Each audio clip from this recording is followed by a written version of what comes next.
దినవృత్తాంతముల 2వ గ్రంథము 33వ అధ్యాయము.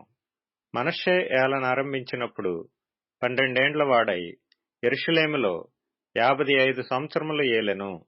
ఇతడు ఇశ్రాయేలీల ఎదుట నుండి యెహోవా వెళ్లగొట్టిన అన్యజనులు చేసిన హేయక్రియలను అనుసరించి యెహోవా దృష్టికి చెడు నడత నడిచెను. ఇతడు తన తండ్రి అయిన హిజ్కియా పడగొట్టిన ఉన్నత స్థలములను తిరిగి కట్టించి, బయలుదేవతకు బలిపీఠములను నిలిపి, దేవతాస్తంభములను చేయించి, ఆకాశ నక్షత్రములన్నిటినీ పూజించి కొలిచెను. మరియు నా నామము ఎన్నటెన్నటికీ ఉండునని యెరూషలేమునందు ఏ స్థలమును గూర్చి యెహోవా సెలవిచ్చెనో అక్కడనున్న యెహోవా మందిరమందు అతడు బలిపీఠములను కట్టించెను. మరియు యెహోవా మందిరపు 2 ఆవరణములలో అతడు ఆకాశ నక్షత్ర సమూహమునకు బలిపీఠములను కట్టించెను. బెన్ హిన్నోము లోయ యందు అతడు తన కుమారులను అగ్నిలో గుండా దాటించి, ముహూర్తములను విచారించుచు, మంత్రములను చిల్లంగితనమును వాడుక చేయు కర్ణ పిశాచములతోనూ సోదెగాండ్రతోనూ సాంగత్యము చేయుచు, యెహోవా దృష్టికి బహుగా చెడు నడత నడుచుచు ఆయనకు కోపము పుట్టించెను. ఇశ్రాయేలీల గోత్రస్థానములన్నిటిలో నేను కోరుకొనిన యెరూషలేమునందు నా నామము నిత్యము ఉంచెదను. నేను మోషే ద్వారా నియమించిన కట్టడలను, విధులను, ధర్మశాస్త్రము అంతటినీ అనుసరించి నడుచుకొనుటకై వారు జాగ్రత్త పడిన ఎడల, మీ పితరులకు నేను ఖాయపరిచిన దేశము నుండి ఇశ్రాయేలీలను నేను ఇక తొలగింపనని దావీదుతోనూ అతని కుమారుడైన సొలొమోనుతోనూ దేవుడు సెలవిచ్చిన మాటను లక్ష్యపెట్టక, ఆ మందిరమునందు మనష్షే తాను చేయించిన చెక్కుడు విగ్రహమును నిలిపెను.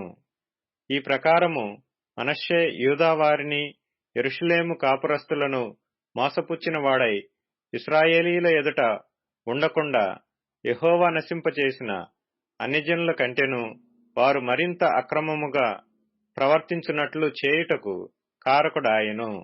యెహోవా మనష్షేకును అతని జనులకును వర్తమానములు పంపినను వారు చెవియొగ్గకపోయిరి.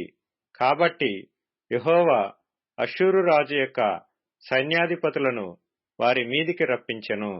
మనష్షే తప్పించుకొని పోకుండా వారు అతన్ని పట్టుకొని గొలుసులతో బంధించి అతనిని బబులోనునకు తీసుకొని పోయిరి.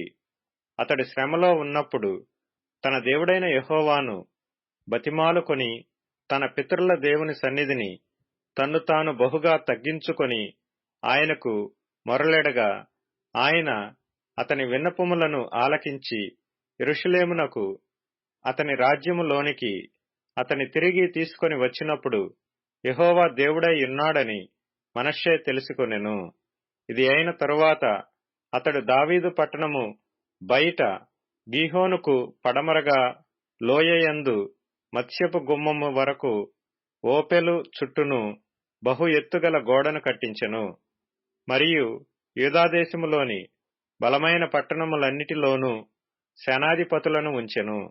మరియు యెహోవా మందిరము నుండి అన్యుల దేవతలను విగ్రహమును తీసివేసి యెరూషలేమునందును యెహోవా మందిర పర్వతమునందును తాను కట్టించిన బలిపీఠములన్నిటినీ తీసి పట్టణము బయటికి వాటిని లాగివేయించెను. ఇదియుగాక అతడు యెహోవా బలిపీఠమును బాగుచేసి దానిమీద సమాధాన బలులను, కృతజ్ఞతార్పణలను అర్పించుచు ఇశ్రాయేలీల దేవుడైన యెహోవాను సేవించుడని యూదావారికి ఆజ్ఞ ఇచ్చెను. అయినను జనులు ఉన్నత స్థలముల యందు ఇంకనూ బలులు అర్పించుచు వచ్చిరి గాని ఆ అర్పణలను తమ దేవుడైన యెహోవా నామమునకే చేసిరి. మనష్షే చేసిన ఇతర కార్యములను గూర్చియు, అతడు దేవునికి పెట్టిన మొరలను గూర్చియు, ఇశ్రాయేలీల దేవుడైన యెహోవా పేరట అతనితో పలికిన దీర్ఘదర్శులు చెప్పిన మాటలను గూర్చియు ఇశ్రాయేలు రాజుల గ్రంథమందు వ్రాయబడి ఉన్నది. అతడు చేసిన ప్రార్థనను గూర్చియు, అతని మనవి వినబడుటను గూర్చియు, అతడు చేసిన పాపద్రోహములన్నిటినీ గూర్చియు, తాను గుణపడక ముందు ఉన్నత స్థలములను కట్టించి దేవతా స్తంభములను చెక్కిన విగ్రహములను అతడ నిలుపుటను గూర్చియు దీర్ఘదర్శులు రచించిన గ్రంథములలో వ్రాయబడి ఉన్నది. మనష్షే తన పితరులతో కూడా నిద్రించి తన నగరునందు పాతిపెట్టబడెను. అతని కుమారుడైన ఆమోను అతనికి మారుగా రాజాయెను.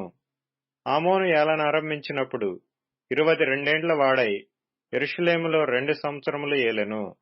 అతడు తన తండ్రి అయిన మనష్షే నడిచినట్లు యెహోవా దృష్టికి చెడు నడత నడిచెను. తన తండ్రి అయిన మనష్షే చేయించిన చెక్కుడు విగ్రహములన్నిటికీ బలులు అర్పించుచు పూజించుచు తన తండ్రి అయిన మనష్షే గుణపడినట్లు యెహోవా సన్నిధిని పశ్చాత్తప్తుడు కాకను గుణపడకను ఈ ఆమోను అంతకంతకు ఎక్కువ ద్రోహ కార్యములను చేయుచూ వచ్చెను.